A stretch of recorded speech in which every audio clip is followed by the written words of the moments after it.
రాజుల 2వ గ్రంథము 2వ అధ్యాయము 23వ వచనం. అక్కడ నుండి అతడు బేతేలునకు ఎక్కి వెళ్ళెను. అతడు త్రోవను పోవచ్చుండగా బాలురు పట్టణములో నుండి వచ్చి బోడివాడ ఎక్కిపొమ్ము బోడివాడ ఎక్కిపొమ్మని అతని అపహాస్యము చేయగా అతడు వెనుకకు తిరిగి వారిని చూచి యెహోవా నామమును బట్టి వారిని శపించెను. అద్దుగో, దేవుని యందు విశ్వాసం ఉంచిన వాడు, ఆయన నామాన్ని ఉపయోగించేవాడాయే దైవజనుడు. ఎంత డేంజర్! కదిలిచ్చారు పిల్లలు, వాళ్ళని అడ్డగించలేదు. ఎంతమంది పిల్లలు? నేను అన్నాను 60-70 మంది పిల్లలని. ఎక్కడుంది అక్కడ 60-70 అని ఉందా అంటారేమో. ఎప్పుడైతే ఈయన శపించాడో 2 ఎలుగుబంట్లు, 2 ఎలుగుబంట్లు వచ్చినాయండి. గుర్రు గుర్రు గుర్రు గుర్రు గుర్రు అనుకుంటూ వచ్చేసినాయి.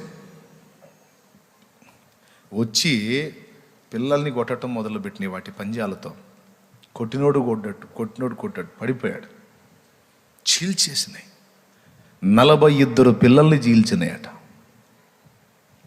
42 మంది పిల్లలు భయంకరంగా వాటి చేతుల్లో హతులైపోయారు. అంటే ఎంతమంది ఉంటే 42 మంది ఊహించండి. ఇప్పుడు దాన్ని బట్టి చెప్పా, ఒక అంచనాతో చెప్పాను అన్నమాట. అంటే కనీసం 60-70 మంది ఉంటే, కొంతమంది పారిపోగా చిక్కినోళ్ళని చిక్కినట్టు అవి కొడితే, 2 ఎలుగుబంట్లు కొడితే 42 మంది పడిపోయారు. ఇప్పుడేమంటారు తల్లిదండ్రులు? మరి పిల్లల్ని విచ్చలవిడిగా వదిలేసి పిల్లలు ఏమైపోతున్నారు, ఎటు పోతున్నారు, ఏం చేస్తున్నారు, వాళ్ళ సైకాలజీ ఎలాగుంది, వాళ్ళ రహస్య జీవితం ఏమిటి, వాళ్ళ బయట జీవితం ఏంటి, లోపల జీవితం ఏంటి, వాళ్ళ మంచి ఏమిటి, చెడ్డ ఏమిటి, వాళ్ళ ఆలోచన విధానం ఎలా ఉంది, వాళ్ళలో క్రౌర్యం ఉంటుందా, దీనత్వం ఉంటుందా, భక్తి ఉందా లేదా అని పరిశీలించుకోరు. ఇప్పుడేమైంది? అమ్మో, అయ్యో అయ్యో అయ్యో, జరగాల్సిందంతా జరిగిపోయింది. జరగాల్సిన ఘోరం. అంటే సందర్భంలో వచ్చింది కాబట్టి చెబుతున్న, పిల్లల్ని జాగ్రత్త చేసుకుంటారని. సెల్ ఫోన్ ఈరోజు అందుబాటులోకి వచ్చింది. చాలామంది పిల్లలు నాశనం అయిపోతున్నారు అన్ని విధాల. పాపం విచ్చలవిడిగా పెరిగిపోతుంది. ఆడపిల్లలు మగపిల్లలు బలైపోతున్నారు. లైవ్లు పెట్టి మరీ ఆత్మహత్యలు చేసుకొని చస్తున్నారు. జాగ్రత్త. అవసరాన్ని బట్టి. కాదన్న ఆన్లైన్ క్లాసు నీ తలకాయ క్లాసు. ఆన్లైన్ క్లాసు వరకే చూస్తున్నాడా? తర్వాత వాడు దేనికి వాడుతున్నాడో చూస్తున్నావా? ఆన్లైన్ క్లాస్ అంటే అంతవరకు ఇచ్చి తర్వాత తీసి బీరువాలో పెట్టేసాయి.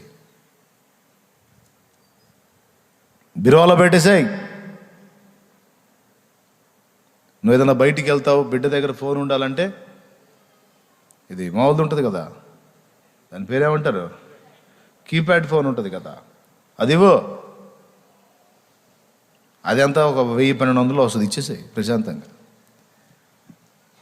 కాదన్నా ఆన్లైన్ క్లాసు కదా అందుకని సెల్ ఫోను. నీ దినం చేసి నీ పిండం పెడతారు వాళ్ళు. డైరెక్ట్ చెబుతున్నా, శుభ్రంగా పిండం పెడతారా అన్నమాట. జాగ్రత్త పిల్లల విషయంలో. విచ్చలవిడైపోతుంది. అందుకే చెప్తున్నాను, ఎట్లా చేయాలో అట్లా చేస్తారు. ఈ దినాలు పిండాలు మనకి ఎందుకన్నా, మంది జ్ఞాపకార్థ కూటం అంటారేమో, పోనీ అదే పెడతారు. జాగ్రత్త. భక్తిని నేర్పండి పిల్లలకి. దేవుని పిచ్చి నేర్పండి. దేవాసక్తి నేర్పండి. సెలవు దొరికిందనుకో, ఖాళీ దొరికిందనుకో, పురుషులు భార్య బిడ్డల్ని తీసుకొని ఓ బిర్యానీ ప్యాక్ తీసుకొని చక్కగా మందిరానికి వచ్చేసేయండి. దేవుని సన్నిధిలో దేవుని మాటలు చెప్పండి. అట్లా తీసుకెళ్ళండి. పార్క్ ఉంది, చక్కగా పార్కు చూపించండి, కాసేపు ఆడించండి, సంతోషపెట్టండి. దేవుని సన్నిధిలో కమ్మని ఆహారం పెట్టండి. వాడు మళ్ళీ అడుగుతాడు, చర్చికి పోదాంపా అని, మందిరానికి పోదాంపా. అలవాటు చేయి వాడికి అలవాటు చేయి. పనికి మాలిన స్థలాలకు కాదు, శాపగ్రస్తమైన స్థలాలకు కాదు, పిచ్చి సినిమాలకు, సినిమా హాళ్ళకు కాదు పిల్లలు తీసుకెళ్లాల్సింది. పనికి మాలిన పార్కులకు కాదు, దేవుని సన్నిధికి, దేవుని మందిరానికి, దేవుని పాదాల దగ్గరికి. వాళ్ళు అడుగుతారు, ఎప్పుడొచ్చిందా, ఎందుకు డాడీ సన్నిధికే తీసుకొస్తావంటే, ఇంతకు మించిన గొప్ప స్థలం లేనే లేదయ్యా అని చెప్పు. నాకు ఆయన సన్నిధి అంటే ఎంతో ఇష్టం రా. ఆయన మందిర ప్రాంగణం అంటే నాకెంతో ఇష్టం రా. ఇంతకు మించి ఆనందకరమైనది, భద్రతాకరమైనది, క్షేమకరమైనది ఇంకొకటి లేదయ్యా. మన యేసయ్య సన్నిధిరా, మన ప్రభు కనుదృష్టి ఉంటుంది ఇక్కడ అని నీ బిడ్డలు తెచ్చి కడుపు నిండా అన్నం పెట్టి వాడు కోరిందల్లా వాడికి తినిపించి చక్కగా ఆరోగ్యవంతమైనవన్నీ ఆ పూట వాడితో గడుపు. దేవుని గురించి వాడికి కథలుగా చెప్పు. నువ్వు ప్రార్థన చేయి, వాడు చూస్తూ ఉంటాడు, నిన్ను గమనిస్తూ ఉంటాడు. వాడి చేత కూడా చేయించు. వాడు బాగా ప్రార్థన చేశాడు అనుకో, మెచ్చుకో. బిడ్డల్ని దేవునికి ట్యూన్ చేయటం నేర్చుకోండి. మీరు కూడా అడగండి, ఏమంటే ఈరోజు ఖాళీగా దేవుని మందిరానికి వెళ్దామా పిల్లల్ని తీసుకొని? వండొద్దు, నువ్వు బిర్యానీ వండొద్దు, మళ్ళీ నువ్వు యాడ్ చేస్తావా చాకిరి? వెళ్ళటానికి ఓకే, కానీ వండుకొని వెళ్ళాలంటే మళ్ళీ నీకు బాధగా, అందుకని చెడగొడుతుంటావు నువ్వు. అట్లా కాదు, చెప్పు ఈ రోజుకి నాకు వంట విషయంలో సెలవు ఇప్పించండి, ఏదో 2 బిర్యానీ ప్యాకెట్లు తేండి, సరదాగా అట్లా వెళ్ళి దేవుని సన్నిధిలో తిని కాసిన నీళ్లు తాగి పిల్లల్ని అట్లా సన్నిధిలో గడుపుకొని తీసుకొచ్చుకుందాం అని చెప్పు. నీ భర్తకు చెప్పు. ఇనే రకం కాదనుకో, కనీసం నువ్వైనా ఓ స్త్రీ నువ్వైనా నీ పిల్లల్ని వెంట పెట్టుకొని తీసుకొచ్చుకొని దేవుని సన్నిధికి అలవాటు చేసుకో.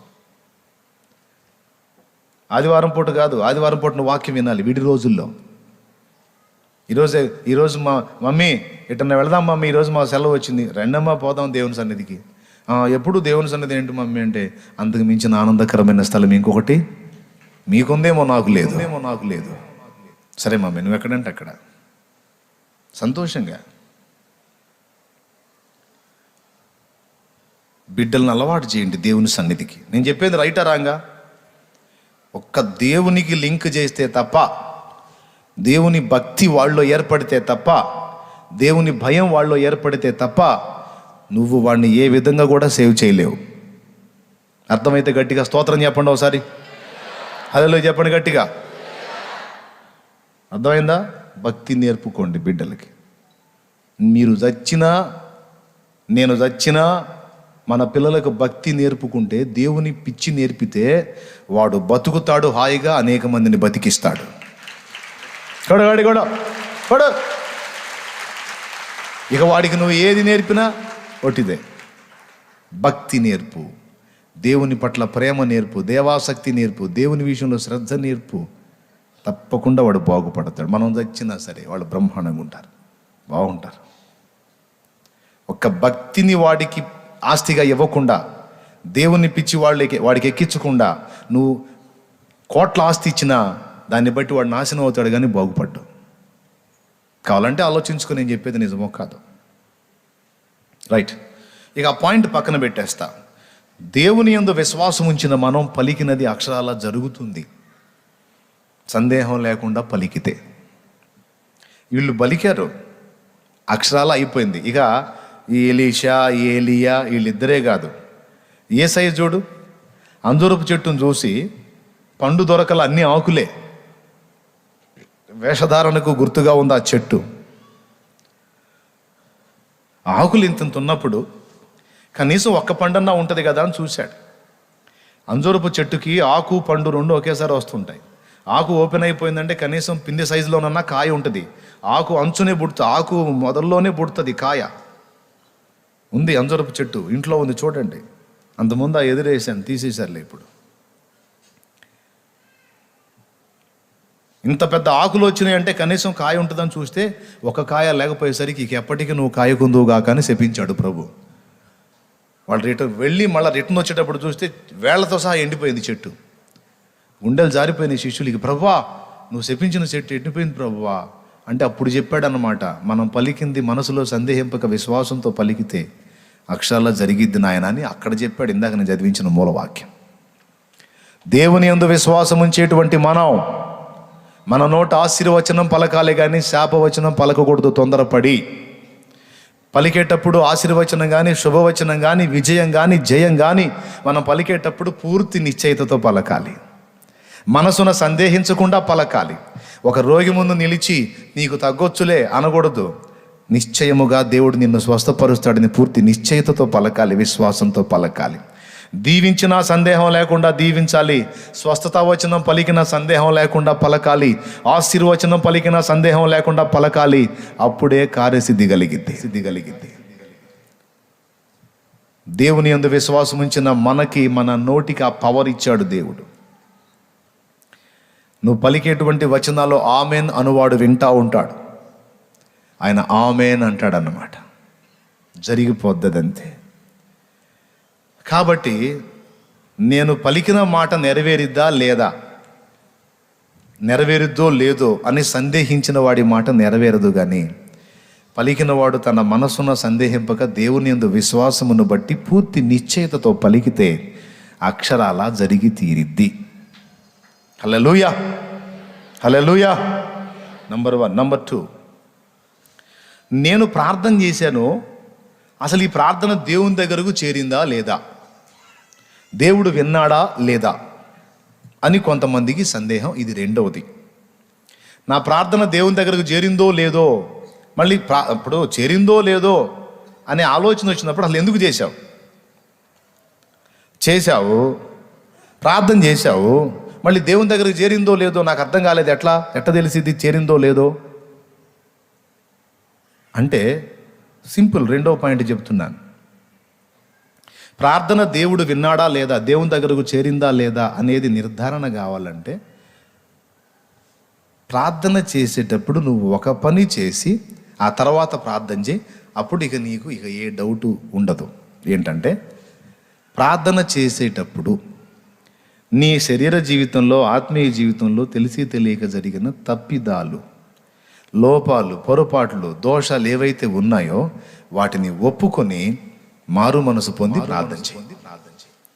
ప్రభువా, ఇదిగో నేను ప్రార్థనకు వస్తున్నాను, మోకాళ్ళు ఉనుతున్నాను ప్రభువా, ఇదిగో నా నోటి మాటల్లో కానీ, నా క్రియల్లో కానీ, నా చూపుల్లో కానీ, నా తలంపుల్లో కానీ, నా ఆలోచనలో కానీ, నా ప్రవర్తనలో కానీ, తెలిసి కానీ తెలియక కానీ నేను చేసిన సమస్త దోషములు దయచేసి క్షమించి శుద్ధీకరించు. ఒప్పుకుంటున్నానయ్యా, నేను మంచోడిని, మంచిదానని నీ ముందు చెప్పలేను. ఎన్నో కొన్ని లోపాలు ఉన్నాయి నా దగ్గర, ఉండొచ్చు. అన్ని విషయాల్లో నీకు నమ్మకంగా ఉండలేకపోయాను, కొన్ని విషయాల్లో నమ్మకం తప్పాను ప్రభువా, నన్ను క్షమించయ్యా, నా దోషాలు పరిహరించయ్యా, నా ప్రార్థన వినయ్యా అని ఒప్పుకొని ప్రార్థన చేయి. ఖచ్చితంగా దేవుని దగ్గరికి అది చేరిద్ది. ప్రార్థనను అడ్డగించేది ఏమిటి అంటే మన దోషము లేని యెషయా గ్రంథము 59వ అధ్యాయం 1వ వచనం చెప్పింది. స్పష్టంగా చెప్తున్నాను, 2 అయిపోయినాయి, ఇంకా 2 టైం కూడా నేను ఇక ముగించబోతున్నాను. సంతోషంగా దేవుని స్తోత్రం చెప్తారా? గట్టిగా చెప్పండి. ఎందుకు తొందరగా ముగించబోతున్నాననే కానీ రక్షింపనేరకయుండునట్లు యెహోవా హస్తము కురుచ కాలేదు, విననేరకయుండునట్లు ఆయన చెవులు మందము కాలేదు. మీ దోషములు మీకును మీ దేవునికి అడ్డముగా వచ్చెను, మీ పాపమును ఆయన ముఖమును మీకు మరుగుపరచెను గనుక ఆయన ఆలకింపుకున్నాడు. మళ్ళీ చదువమ్మా, ఒకసారి వినండి. రక్షింపనేరకయుండునట్లు ఆయన హస్తము కురుచ కాలేదు, విననేరకయుండునట్లు ఆయన చెవులు మందము కాలేదు.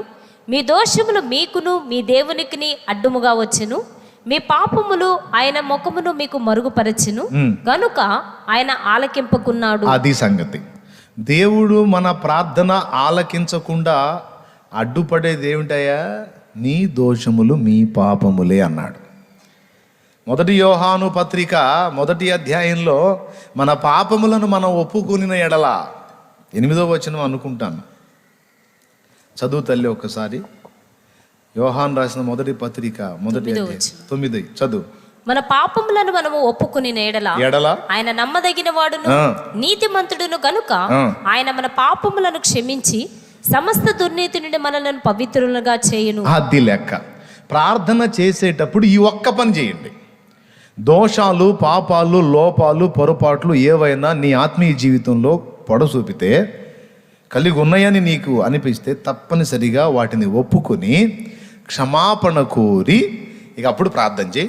ఇక డౌట్ లేదు. ఇక ప్రార్థన దేవునికి వినబడిందా లేదా, దేవుడు విన్నాడా లేదా అన్న సందేహం నీకొద్దు. వినే విషయంలో ఇక డౌట్ వద్దు. ఎందుకంటే ఆయనకు చెవులకు మందం లేదు, ఆయన చెవులు చెవిటివి కాదన్నాడు. కళ్ళిచ్చిన వాడు కానకుండునా, చెవులిచ్చిన వాడు వినకుండునా. మానవుడికి కళ్ళు ఇచ్చింది ఎవరు? చెవులు ఇచ్చింది ఎవరు వినటానికి? మరి మనకు చెవులు ఇచ్చినోడికి చెవుడు ఉందా? మనకు కళ్ళు ఇచ్చినోడికి అంధత్వం ఉందా? ఆయన చూసేది నిజం, వినేది నిజం కనుక నీ ప్రార్థన ఆయన దగ్గరకు చేరింది అనే దాని విషయంలో సందేహం లేకుండా నీకు ఉండాలి అంటే మొట్టమొదట దోషములు ఒప్పుకొని, పాపములు ఒప్పుకొని ప్రార్థన చేయి. అప్పుడు ఇక డౌట్ పెట్టుకోవద్దు. డౌట్ ఏదన్నా ఉంది, సందేహం ఏదన్నా ఉందంటే ఇదే. నువ్వు ఒప్పుకొని చేసావు కనుక ఏది నీ లోపాలు, పొరపాట్లు, ఇక డౌట్ లేకుండా దేవుని దగ్గరకు చేరింది అని నమ్ము. ఆయన దగ్గర నుంచి ఏ సిగ్నల్స్ కోరవద్దు. ఇదిగో నీ ప్రార్థన నేను విన్నాను అని ఆయన సప్పుడు చేయాలనుకొని చూడొద్దు. నీ ప్రార్థన నేను విన్నాను అని ఆయన చెప్పాలని ఆశించొద్దు. నీ ప్రార్థన నేను విన్నాను అని చెప్పాలని కోరుకోవద్దు. విన్నాడు అంతే. మరి జవాబు సంగతి ఏంటి? నువ్వు అడిగింది వాక్య సమ్మతమైందైతే, యుక్తమైందైతే, న్యాయమైందైతే అడిగేటప్పుడే నీకు తెలుసు ఇది న్యాయమే ప్రభువా, ఇది యుక్తమే ప్రభువా అని కూడా నువ్వు చెప్పొచ్చు. నువ్వు అడిగింది న్యాయమైతే, ఇది యుక్తమైందైతే తప్పకుండా అది శాంక్షన్ అవుతుంది. ఇచ్చేస్తాడంతే. దేవునికి స్తోత్రం కలుగును గాక. అయితే దేవుని దగ్గరకు చేరింది, దేవుడు నాకు జవాబు ఇస్తాడు, సందేహము లేదు అని నిశ్చయంగా ఉండాలి. ఫస్ట్ చెప్పాను, ఏం చెప్పాను? సిగ్నల్స్ కోరొద్దు. దోషాలు ఒప్పుకొని నువ్వు అడగాల్సిన విజ్ఞాపనలు అడుగు. దేవుడు విన్నాడని నమ్ము, డౌట్ పెట్టుకోవాకు. ఇక జవాబుల విషయంలో కూడా నేను అడిగినవి న్యాయమైనవి, నిశ్చయముగా దేవుడు జవాబిస్తాడు. నీకంతే, పూర్తిగా ప్రశాంతంగా ఉండు. ఇప్పుడు ఒక దైవజనుడు ఉన్నాడండి. ఫలానా రోజుకి ఆయన ఆ ఊరిలో వాక్యం చెప్పాలి. ఇది దేవుడే ఆయనతో మాట్లాడాడు. ఆయన బయలుదేరాడు. తీరా ఓడెక్కిన తర్వాత ఓడ నాయకుడు ఏమన్నాడో తెలుసా? రేపు సాయంత్రానికి నేను అక్కడ ఉండాలని ఈయన చెబితే 3 రోజులు సాయంత్రానికి పోయినట్టే అన్నాడు. ఎందుకు అంటే, చూడు, సముద్రం మీద మంచు విపరీతంగా పేరుకుపోయి ఉంది. దారి అర్థం కావటం లేదు, ఎటు పోవాలో అర్థం కాకుండా పోతే ఎక్కడన్నా రాతి తిన్నెలు తగిలినాయి అంటే మనం పోతాం. అందుకే చూసుకుంటూ జాగ్రత్తగా పోవాలంటే కనీసం 3 దినాలు పట్టుద్ది అన్నాడు. లేదయ్యా నేను రేపు సాయంత్రానికల్లా అక్కడ ఉండాలన్నాడు ఈయన. ఏమిటి సార్ మీరు, నాకేమన్నా అద్భుత శక్తులు ఉన్నాయా? మిమ్మల్ని గాల్లో తీసుకెళ్ళటానికి నీళ్ళ మీద పోవాలి, ఈ మంచు అడ్డుపడి, మరి నేనేం చేయాలి? అప్పుడు ఆయన అన్నాడు, నువ్వు ప్రార్థన చేస్తావా అన్నాడు. నేను క్రైస్తవుడినే అన్నాడు ఓడ నాయకుడు. సరే దా ప్రార్థన చేద్దాం దా అని ఆయన గదిలోకి తీసుకెళ్ళాడు. ఓడలోనే గదిలోకి తీసుకెళ్ళి ఇద్దరు మోకాళ్ళు వేశారు. ఫస్ట్ దైవజనుడే ప్రార్థన చేశాడు. ఆయన ఏకీభవించాడు. అయిపోయింది. ఈయన ఆమెనా అన్నాడు. అన్న తర్వాత మరి ఏం చేసినప్పుడు ఆయన కూడా చేయాలిగా. ఆయన చేయబోతున్నాడు. ఈయన అన్నాడు, నువ్వు అవసరం లేదన్నాడు. నువ్వు చేయవసరం లేదన్నాడు. అదేంటి సార్ మీరు చేశారుగా, నేను కూడా చేయాలి కంటే అవసరం లేదు, వెళ్ళి చూడిపో అన్నాడు. నా ప్రార్థన దేవునికి వినబడిందని నాకు తెలుసు, నువ్వు పోయి చూడిపో అన్నాడు. పోయి చూస్తే ఓపెన్ అయిపోయి ఉంది సముద్రం మీద. ఆ మంచంతా డివైడ్ అయిపోయి దారి కనపడుతుంది నీట్గా. ఇది అబద్ధం కాదు, నిజంగా జరిగిన సంఘటన. దేవునికి గట్టిగా స్తోత్రం చెప్తారా?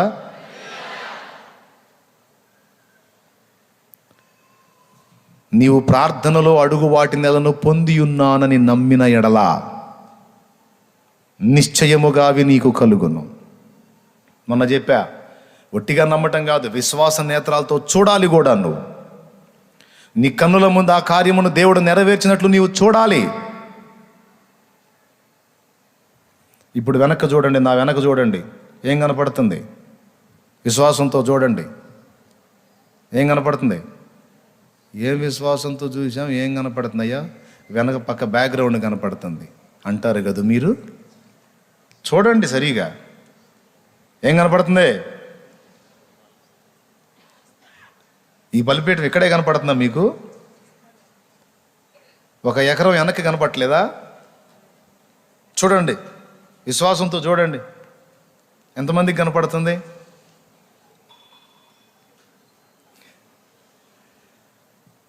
ఇద్దరు ముగ్గురు ఎత్తారు, ఇంత గొప్ప విశ్వాసులు అన్నమాట. అటు బలిపీఠం పెట్టినప్పుడు అటు ఏం కనపడుతుంది అన్న, నా దగ్గరలో ఎవరో ఉన్నారు, తుమ్మ చెట్లు అన్నారు.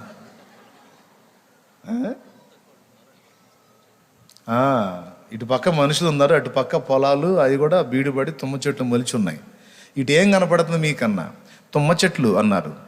ఇది ఇప్పుడు మామూలు కళ్ళతో చూశారు. ఇప్పుడు విశ్వాస నేత్రాలతో చూడండి అన్న. ఇప్పుడు ఏం కనపడుతుంది అన్న? విశ్వాస నేత్రాలతో అయితే మందిరం కనపడుతుంది అన్నారు. ఆమేన్ అన్న. అదిగో మందిరం. హల్లెలూయా. అంటే ఎగ్జాంపుల్ కోసం చెప్తున్నాను నేను మీకు. నిశ్చయత అంటే ఎలా ఉండాలో చెప్తున్నాను నేను. తెలుసా మీకు? చూడండి, ఇప్పుడు చూడండి, అటు పక్క ఏం కనపడుతుంది మీకు? అటు మీకు దండం పెడతాడు, చూడండి. ఓకేనా? మీరు మీరు ఇటు పక్క వాళ్ళు ఇటు చూడండి, ఏం కనపడుతుంది మీకు? చెట్లు కనపడుతున్నాయి కదా. మామూలు నేత్రాలతో చూసి చెప్పండి, చెట్లు కనపడుతున్నాయి కదా. ఇప్పుడు విశ్వాస నేత్రాలతో చూడండి, ఏం కనపడుతుందో పెద్ద శబ్దంతో చెప్పండి. ఇంకా వినపడలా? కనపడుతుందా? కనపడుతుందా? ఆమేన్. యేసు నామములో అది జరుగును గాక. హల్లెలూయా, హల్లెలూయా, హల్లెలూయా, హల్లెలూయా. అది విశ్వాసంతో చూడటం నేర్చుకోవాలి, మనోనేత్రాలతో దర్శించడం నేర్చుకోవాలి.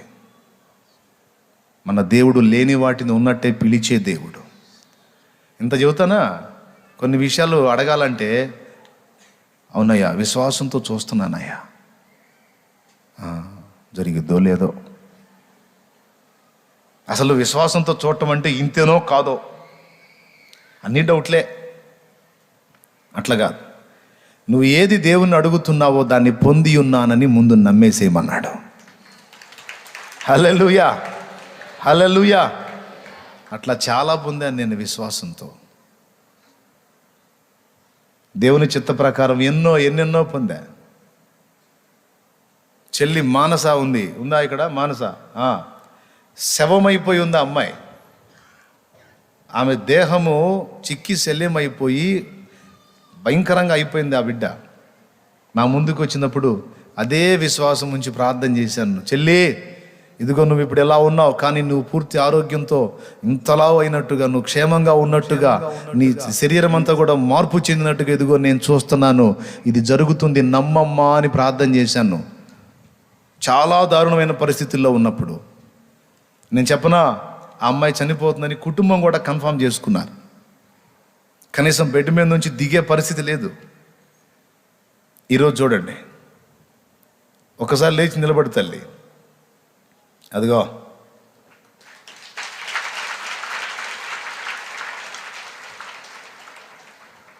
చిక్కి శల్యమైపోయి అస్థిపంజరంలాగా అయిపోతున్న పరిస్థితి అన్నమాట.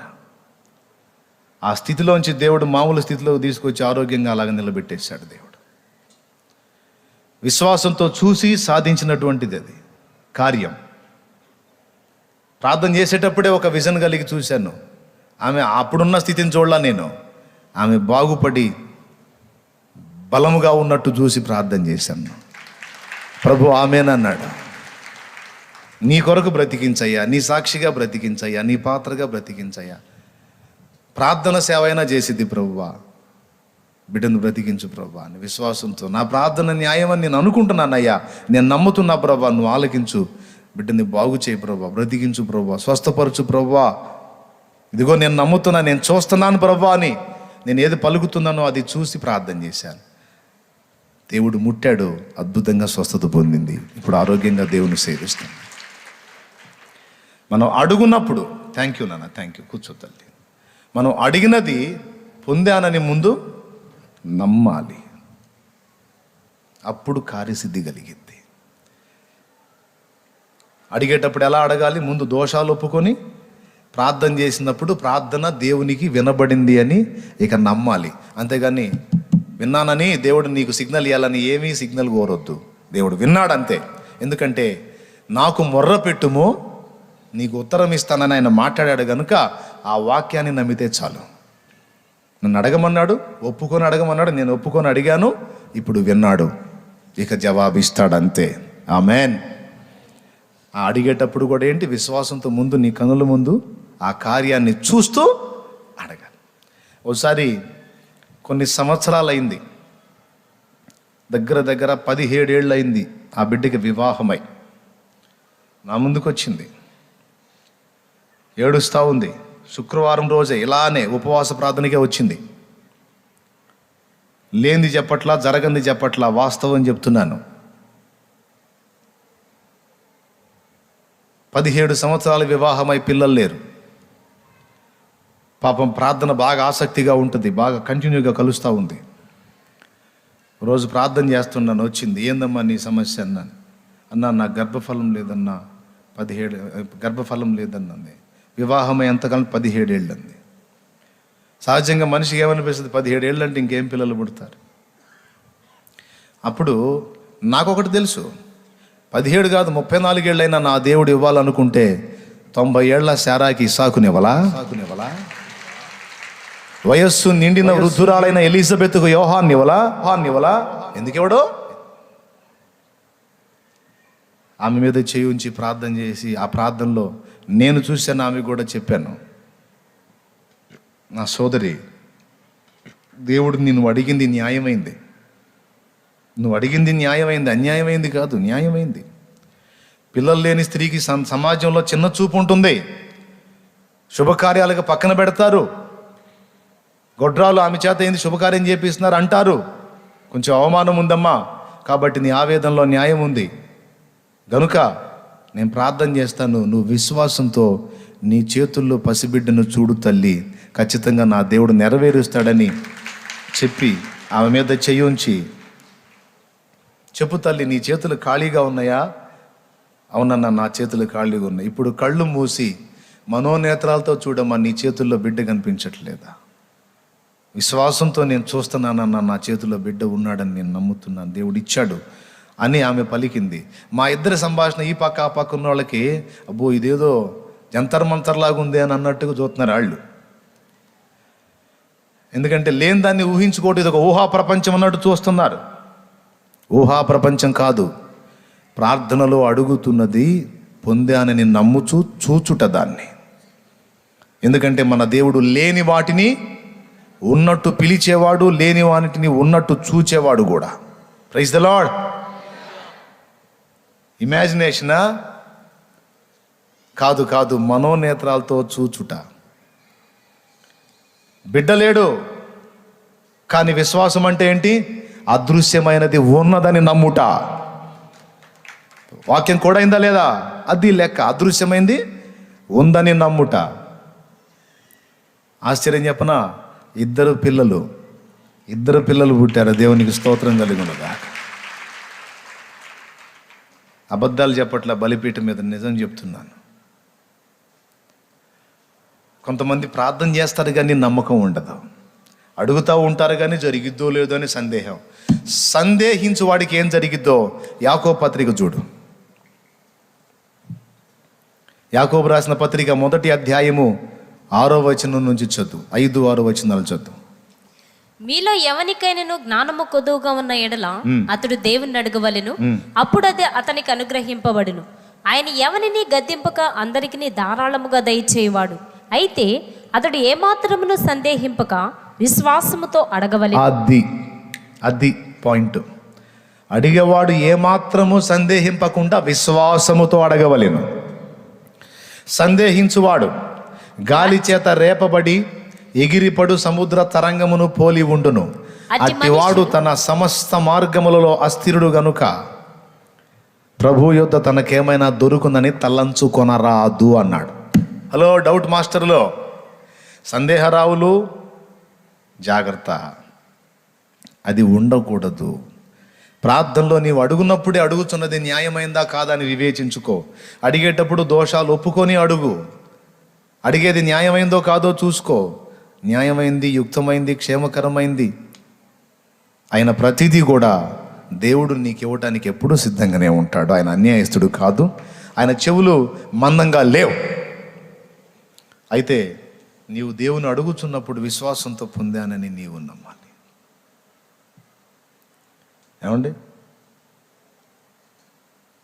పొయ్యి మీద ఎసరు పెట్టి షాలేం రాజన్న దగ్గరికి వచ్చావు. షాలేం రాజన్న దగ్గరికి వచ్చి, అన్నా నాకు రైస్ కావాలి అన్నావు. వాస్తవంగా నా దగ్గర లేవు అనుకుందాం. కానీ నువ్వు నా దగ్గరకు వచ్చి ఏమన్నావు తెలుసా? అన్నా నువ్వు రైస్ ఇస్తావని నేను పొయ్యి రాజేసి నీళ్లు ఎసరు కూడా పెట్టి వచ్చానన్నా అన్నావు అనుకో. అప్పుడు నేను ఏమనుకుంటానండి? ఒక్కసారి చెప్పండి మనిషిగా. ఓరి తల్లి, నా మీద ఎంత నమ్మకం అమ్మా నీకు. సరే సరే అట్టయితే ఇస్తానా, కానీ నా దగ్గర లేకపోయినా జేబులో పైసలు పెట్టి రైస్ కొనుక్కొచ్చి ఆమె చేతికి ఇచ్చి పంపిస్తా. ఎందుకు? ఆమె ఒట్టిగా నమ్మలా, నమ్మి క్రియ కూడా చేసింది. అంటే ఏం చూసింది? నేను ఎసరు పెట్టి వెళ్తాను, పొయ్యి మీద ఎసరు పెట్టి వెళ్తాను, ఖచ్చితంగా అన్న నాకు రైసు ఇస్తాడు, అంతే, ఇది ఉడికిద్ది అంతే అని నమ్మి క్రియ చేసి మరీ వెళ్ళింది. మరి ఒక మనిషిగా నేనే అలా స్పందించినప్పుడు జీవం గల నా దేవుడు ఎలా స్పందిస్తాడండి? అందుకే కృతజ్ఞతాస్తుతులు కూడా విశ్వాసంతో చెప్పాలి, ముందే చెప్పాలి. ప్రార్థన చేయాలి, చేసింది పొందానని నమ్మాలి, నమ్మి ముందే దేవుని కృతజ్ఞతలు చెప్పాలన్నమాట. ముందే మనం కృతజ్ఞతలు చెప్పినప్పుడు పొందిన వాడు ఏమనుకుంటాడు?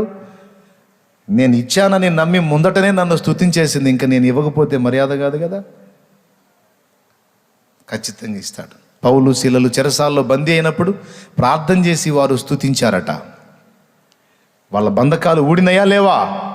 వాళ్ళ బంధకాలే కదా, పక్కన వాళ్ళ బంధకాలు కూడా ఊడిపోయినాయి.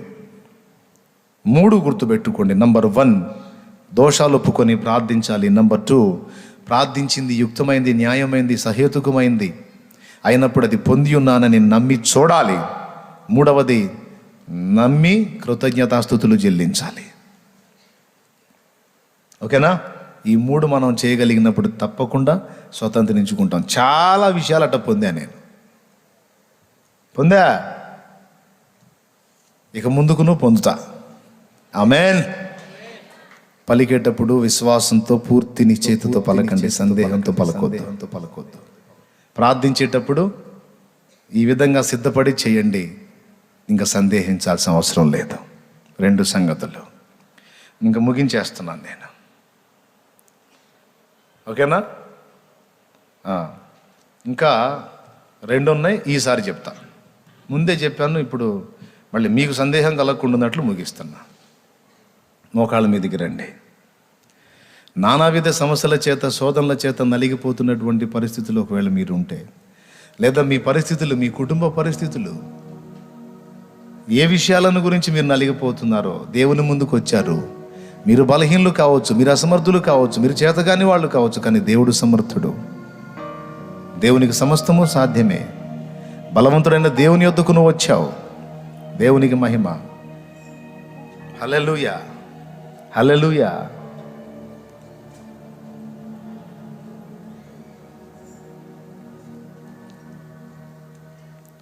ఓసారి ఓ దైవజనుడు ఒక ఆయన, ఇది అన్ని విషయాల్లో వర్తించకపోవచ్చు, కొన్ని విషయాల్లోనే వర్తిస్తుంది, అందుకని ఉపయోగపడుద్ది అని చెప్తున్నా. పాల్ యాంగిచో అనే దైవజనుడి జీవిత సాక్ష్యంలో చదివాను నేను. పాపం చిన్న చర్చి, కనీసం తొక్కేదానికి ఒక సైకిల్ లేదు, నిలబడేదానికి ఒక బల్ల లేదు, ఒక కుర్చీ లేదు, ఏమీ లేదు. చాలా దీన స్థితిలో ఆయన సేవ మొదలు పెట్టాడు. ఓ రోజు సంఘం ఇలాగే వచ్చింది. సంఘం ముందు ఆయన ప్రార్థన చేశాడు. ప్రార్థన చేసి సంఘంతో చెప్పాడు, నేను కొంచెం జోక్గా ఉంటుంది, ఏమనుకోవాకండి, నేను ఒక మేజా బల్లని, ఓ కుర్చీని, ఓ సైకిల్ని గర్భం ధరించానన్నాడట. ఎన్నోళ్ళకి అపహాస్యం, నవ్వు వచ్చేసింది. అంటే అర్థం ఏంటి? అంటే అర్థం ఏంటి? నేను వాటిని పొందేశాను. గుడ్డులో కోడి పిల్ల ఉందా, సొన ఉందా? చెప్పాలి తొందరగా. కోడి గుడ్డులో ఫస్ట్ ఏముంటుంది? సొన. అదే గుడ్డుని 21 రోజు పొదిగితే అందులోంచి ఏమొస్తుంది? రైట్. కోడి ఏమన్నా లోపల నిర్మాణం చేస్తుందా, లేకపోతే జస్ట్ దానికి వేడి పుట్టిస్తుందా? అంతే. మరి లోపల పిల్ల ఎవరు తయారు చేశారు? సృష్టికర్త. కాబట్టి నేను ఈ వస్తువుల్ని, ఒక కోడిగుడ్డులో సొన ఎలాగైతే ఉంటుందో అలాగను నేను నాలో కలిగి ఉన్నాను. ఖచ్చితంగా అవి నాకు వచ్చేసినాయి అన్నాడు. వాళ్ళు రోజు అడగటం మొదలుపెట్టారు. అయ్యగారు, ఈ మూడింటిని మీరు గర్భం ధరించారు కదా, కాన్పు ఎప్పుడు అన్నట్టు. మరి ఎప్పుడు ప్రసవిస్తారండి అని. ఇప్పుడు గర్భంలో శిశువు ఏర్పడడం మొదలుపెట్టగానే కాన్పు కాదుగా, నిర్మాణం జరగాలిగా. కోడిగుడ్డులో సొన్న పిల్లగా మారాలి అంటే 21 రోజు టైం పట్టిద్దిగా. అట్లాగా నేను గర్భం ధరించినది మీకు దృశ్య రూపంలో కళ్ళ ముందుకు రావాలంటే కొంచెం టైం పట్టిద్ది, కానీ కనపడిద్ది అన్నాడు. అప్పటి నుంచి పాపం దైవజనుని ఎగతాళి చేయటం మొదలుపెట్టారు వాళ్ళు రోజు. కానీ ఒకరోజు వాళ్ళు ఆశ్చర్యపోయే క్రియ జరిగింది అక్కడ, వాళ్ళ కళ్ళ ముందే జరిగింది. ఒకరోజు సంఘం అంతా ఉండగానే, దేవునికి స్తోత్రం, ఒక లారీ వచ్చి ఆగింది సంఘం ముందు, మందిరం ముందు. ఆ లారీలోంచి ఆయన అడిగినటువంటి మేజాబల్ల, ఆయన అడిగిన టైపు కుర్చీ, ఆయన అడిగిన కంపెనీకి చెందిన సైకిల్ 3 దించి అక్కడ ముందు పెట్టి, అయ్యా వందనాలు అన్నారు వాళ్ళు. వచ్చినాళ్ళు వందనాలు అంటే ఆయన చెప్పాడు, ఏంటి ఇవి ఎందుకు ఇస్తున్నారు నాకు అంటే, మేము ఇక్కడ నుంచి వేరే ప్రాంతానికి షిఫ్ట్ అవుతా వస్తువులన్నీ కూడా మరి కొన్ని అమ్మేశాం, కొన్ని తేలిక చేసుకున్నాం. మరి ఈ 3 మాత్రం మేము అక్కడ దాకా తీసుకెళ్ళాలంటే మాకు బరువు. వీటిని మేము వేరే వాళ్ళకి అమ్మబుద్ధి కాలేదు. వీటిని ఏం చేద్దామని ఆలోచిస్తుంటే ఎందుకో మాకు ఇవి మీకు ఇవ్వాలనిపించింది,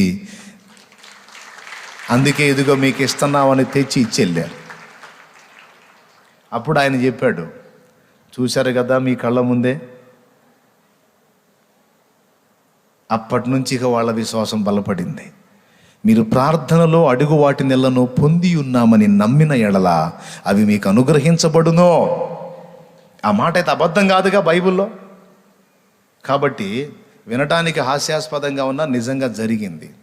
అట్లాగే ఎన్నో విషయాలు. ఎవరో చర్చిల్లో విశ్వాసులంతా కూర్చున్నారు, ఒక అసెంబ్లీ బాక్స్ పెట్టుకొని వాక్యం చెప్తున్నా. అహుజా కంపెనీ బాక్స్ కొనే స్తోమత నా దగ్గర లేదు. ఆ అసెంబ్లీ బాక్స్ని వాళ్ళకు చూపించి, ఇక్కడ మీకు ఏం కనపడుతుంది అంటే ఒక చిన్న బులుగు డబ్బా బాక్స్ ఒకటి కనపడుతుంది అన్నారు. స్పీకర్ విశ్వాస నేత్రాలతో చూడండి అన్నాను. చూశారు, ఏం కనపడుతుంది అన్నాను. ఏం కనపడుతుంది? అదే కనపడుతుంది. అప్పుడు వాళ్ళకి నేర్పాను విశ్వాసంతో చూడటం. ఇదిగో అహుజా కంపెనీ బాక్స్, ఇదిగో ఎలా ఉంటుంది, విశ్వాసంతో అది అక్కడ ఉన్నట్టు మీరు చూడండి, తప్పకుండా అక్కడికి వచ్చిందని చెప్పా. ఖచ్చితంగా అలాగొచ్చేసింది. అది దేవునికి మహిమ కలుగును గాక. హల్లెలూయా. విశ్వాసంతో చూడాలి. అడిగింది న్యాయమైందైతే తప్పనిసరిగా దేవుడు దానికి రూపు కల్పిస్తాడు. లేని వాటిని ఉన్నట్టు పిలిచే దేవుడు మన దేవుడు. 100 సార్లు 1000 సార్లు 1,00,000 సార్లు చెబుతాయి ఈ మాట.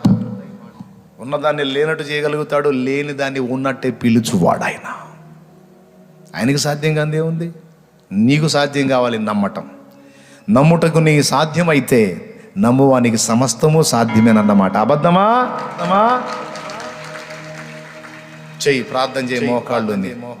నీ పరిస్థితులు ఇలానే ఉంటాయి అనుకుంటున్నావేమన్నో, ఆయన తప్పకుండా మార్చబోతున్నాడు. చూడ విశ్వాసంతో నువ్వు ఏ సమస్యల గురించి ఉపవాసంలో దేవుని ముందుకు వచ్చావో, దేవుని సన్నిధికి వచ్చావో, ఏ వేదనతో, ఏ సమస్యతో, ఏ బాధతో, ఏ అప్పుతో, ఏ ఇబ్బంది, అది శరీర సంబంధమైన సమస్యలైనా, ఆత్మీయ జీవితానికి సంబంధించిన సమస్యలైనా, సేవను గూర్చినటువంటి విషయాలైనా ఏవైనా ముందు విశ్వాసంతో చూడటం నేర్చుకో. దేవుని సందేహించకుండా నమ్మటం నేర్చుకో. ప్రార్థనలో అడుగు వాటిలను విశ్వాసంతో పొందానని నమ్మటం నేర్చుకో.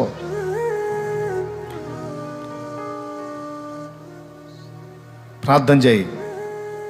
నేను మౌనంగా ఉంటాను, ఎందుకంటే ఇది మీరు ప్రార్థించే గడియ. చేయండి విశ్వాసంతో, నేను అడిగినట్టు చేయండి. సంతానం లేదా? అయితే నీ చేతుల్లో బిడ్డని చూస్తూ చేయి ప్రార్థన విశ్వాసంతో. అప్పుల ఊబిలో కూరుకుపోయి ఉన్నావా? అయితే వాళ్ళందరూ కూడా ఇక నిన్ను వదిలేసినట్టుగా, విడుదల పొందినట్టుగా విశ్వాసంతో చూస్తూ ప్రార్థన చేయి.